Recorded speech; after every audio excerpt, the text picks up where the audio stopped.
맘 읽어주는 스님이랑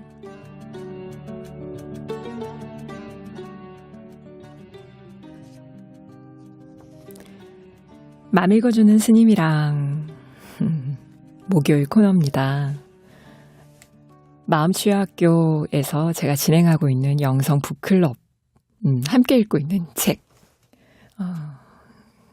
온라인 북클럽이라는 느낌으로 오늘 여러분과 이렇게 시작합니다. 지난 작년 12월이었죠? 네, 그때 1부를 읽었고요. 1권을 읽었고요. 새해 1월에는 2권을 함께 읽고 있습니다. 1월의 책, 김선우 작가의 발언, 요석, 그리고 원효. 네, 참 소설이라서 약간의 픽션이 들어가 있는데요. 원효 스님의 어릴 때 이름이 새벽으로 이 소설에는 나와 있지만 실제는 설서당이죠. 알고 계시죠, 여러분? 제가 요거 그 설서당인 줄 모르고 새벽으로 잘못 또 알려져 있으면 안 되는데 싶어서 정정을 해드립니다. 소설 속에서는 그 사람의 성정을 그대로 드러내는 새로운 이름으로 이렇게 짓기도 하는 거죠. 작가의 눈으로. 자, 오늘 함께 읽겠습니다. 발언, 요석, 그리고 원효. 지난 시간에 짜자잔짠 하고 다음 시간에 하고 끊었던 마지막 장면이요. 원효가 신라 백제 사이의 전쟁 현장에 참가하겠다고 여왕에게 말을 합니다.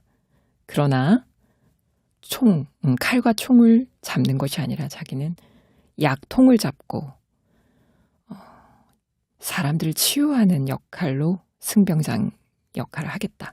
그리고 부상병이라면 그 사람이 백제군이든 신라군이든 가리지 않고 치료하겠다고 선언을 하죠. 엄청난 선언이죠, 실은. 그 전시 상황에서. 선덕 여왕은 맞득치는 않았지만 허락을 합니다. 그리고 그렇게 전장에서 치료를 받고 나은 그 병사들은요, 신라군이든 백제군이든 상관없이 다 상처투성이 상태에서 아미타림이라는 공동체로 보내집니다. 오늘날 21세기를 구원하는 것은 공동체다. 승가 공동체다라고 켄 일버라는 자아초월 심리학자도 얘기한 바 있는데요. 많은 분들이 공동체 운동을 하고 있습니다. 과연 신라, 그 시대에 원효가 꿈꾸었던 아미타림 공동체는 어떤 모습이었을까요? 우리도 함께 건너가 보겠습니다.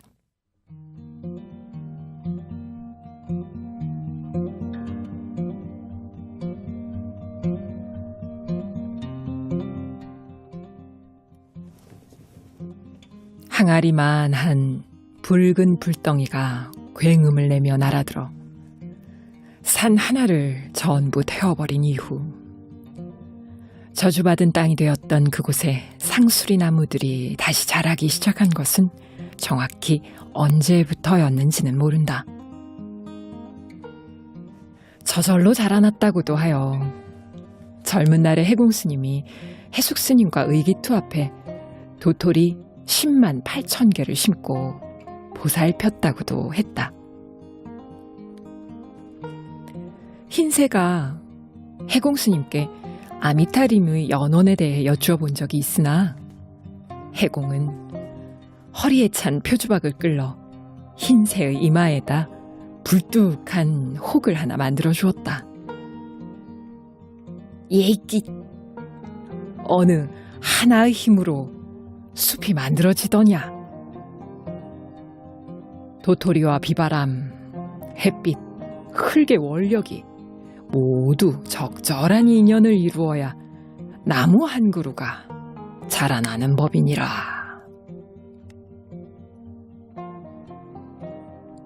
지금 여기 극락세계를 가꾸리라는 의미로 그곳을 아미타림이라 이름 지은 이는 해공 스님이었다.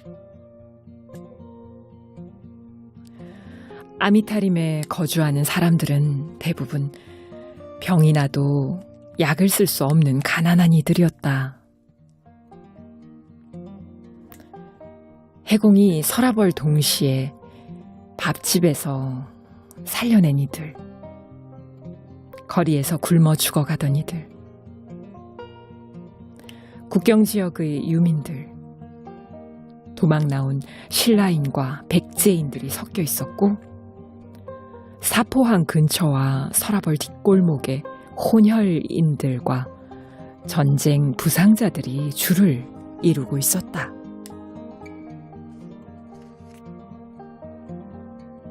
이전에 종교 생활을 해보지 않은 이들이 대부분이었음에도 연불 수행에 쉽게 적응을 하고 편안해 한다는데, 해공 스님은 그런 기운을 일컬어 집단의 공기라고 했다. 집안의 평화가 유지되려면 개인의 마음이 먼저 평화를 찾아야 한다는 것이 해공의 관점이었다. 상처가 많을수록 마음의 혼란을 걷어내고 마음을 비우는 과정이 필요한데, 연불수행과 노동을 통해서 그것이 가능하다고 했다. 해공은 숨 쉬는 것부터 가르쳤고, 앉고 걷고 일하는 모든 과정에서 수행의 자세를 발견하라고 일렀다.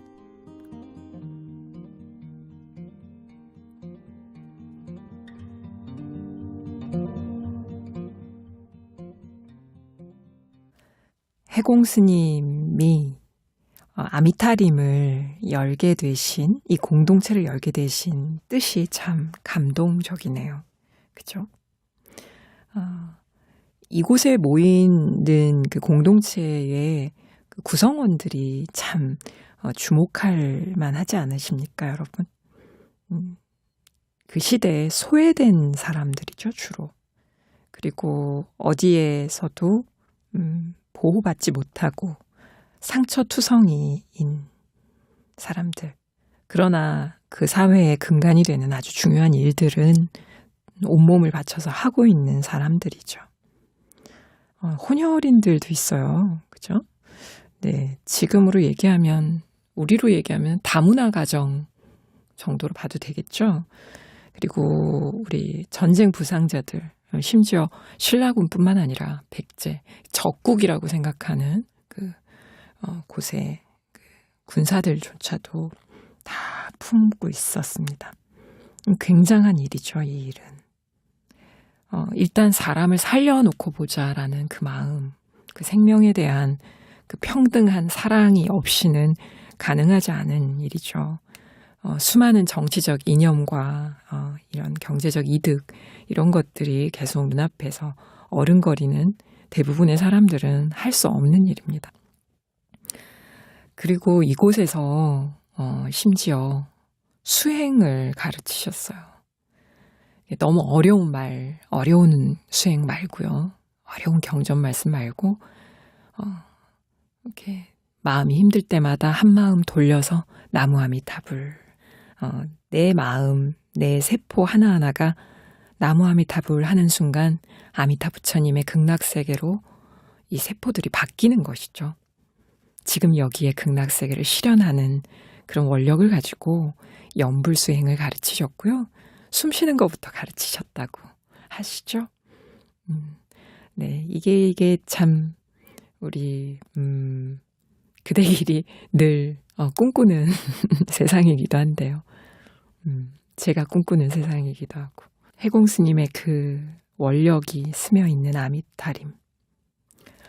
그런데요, 원효가 이 아미타림의 그 원을 함께 하고 있는 것이죠. 스승 해공 스님의 뜻을 이어. 그 전쟁 중에 왜 지난 시간에 들려드렸죠. 원효가 부상당한 채 낭떠러지에 매달린 백제군을 한 명 살려내잖아요. 그를 살리다가 원효도 함께 낭떠러지로 떨어지고 많은 일이 생겼어요. 백제군과 원효는 아미타림으로 돌아오게 되는데 의식 불명 상태로 오게 됩니다. 이 백제군이요. 근데 정신을 차리더니 목숨이 끊어지기 전에 그 간절하게 저 좀 살려주세요 했던 모습은 온데간데 없이 정말 살려놓고 나니까 보따리 내놓으라는 그런 느낌으로 두 눈에 증오와 원한이 가득한 채 죽창을 들고 아미타림 사람들을 위협하기 시작합니다.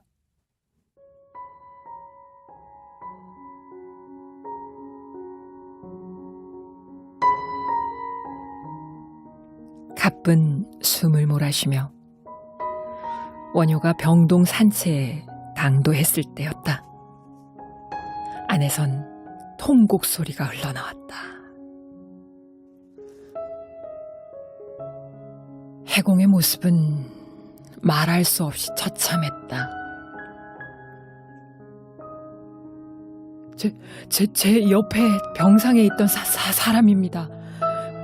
깨어나지 못하고 있던 그 병사가 갑자기 죽창을 들고 저를 내려다보았습니다. 그때 문이 열렸어요. 해공 스님의 목소리가 들렸습니다. 스님이 소리쳐서 그 병사를 불렀습니다. 여기 있네. 북의 화상이 여기 있네. 아프구나. 이리로 오시게. 북의 화상이 여기 있네. 부상병이 더는 말을 잇지 못하다가 덜썩 주저앉았다. 해공은 죽창의 가슴을 찔리는 순간에도 그 백제군 병사와 시선을 맞춘 채 눈물을 흘렸다고 했다. 가엾구나, 중생이여. 너의 고통이 있어 내가 고통스럽구나. 너의 고통으로 인해 내가 고통스럽구나. 너의 고통이 나의 고통이구나. 가엾구나. 가엾구나. 가엾어. 너와 내가, 우리가.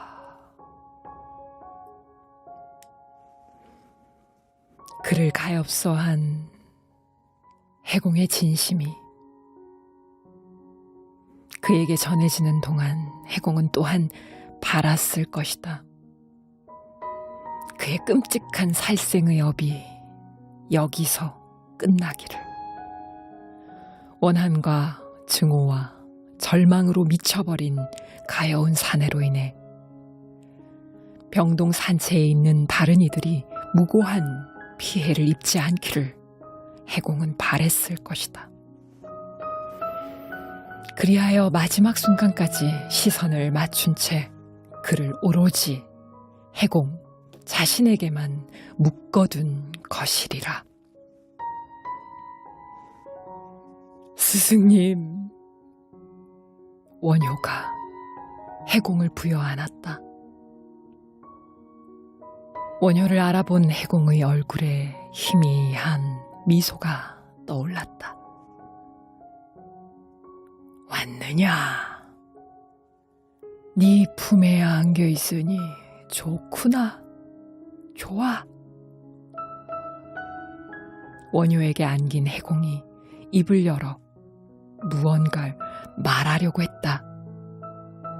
원효는 뜨거운 눈물을 쏟으며 가느다란 숨결만 힘겹게 이어지는 스승의 창백한 입술을 바라보았다. 이김도 짐도 없다. 함도 아니함도 없다. 중도의 진리, 대자연의 순환에 의할 뿐. 모든 것은 어울려서 흐르고 돈다. 하나의 몸과 하나의 마음. 일심. 너는 드넓게 걸어가거라. 이 아미타림을 벗어나거라.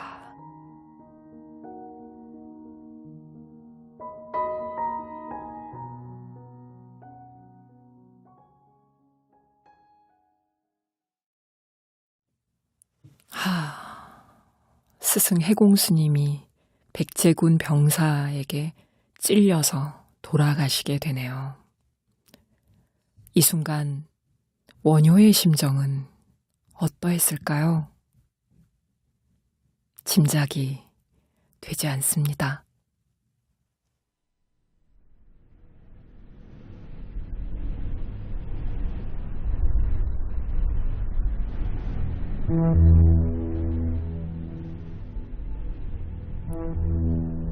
회한이 밀려왔다. 자신으로 인해 아미타림에 오게 된 백제군 병사를 살리려다 이렇게 되었으니 이 모든 일이 자신 때문인 듯했다. 인연도 맺을 때와 풀 때를 알아야 하거늘 공연히 또 얄량한 연민으로 만용을 부린 건 아닌가. 증오와 복수심에 사로잡힌 그 백제군 사내가 악연임을 미리 알아봤더라면 그때 그 벼랑에서 그냥 손을 놓았더라면 조금만 더 일찍 떠올라서 스승을 붙잡았더라면 그랬다면 이런 일은 없었을 것 아닌가. 뒤늦은 후회가 가슴을 후벼 팠다.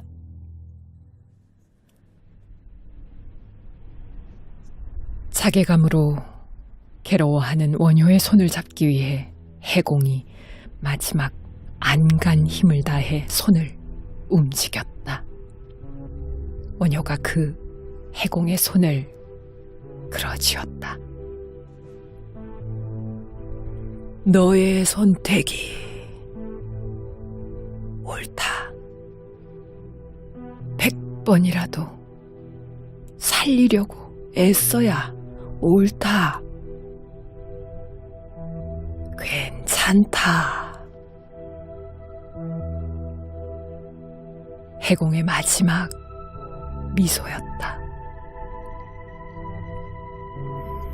미소를 따라가듯 마지막 숨결이 조용히 해공의 육신을 빠져나갔다. 원효의 품에 안겨 3번의 미소를 보여준 스승은 그렇게 떠나갔다.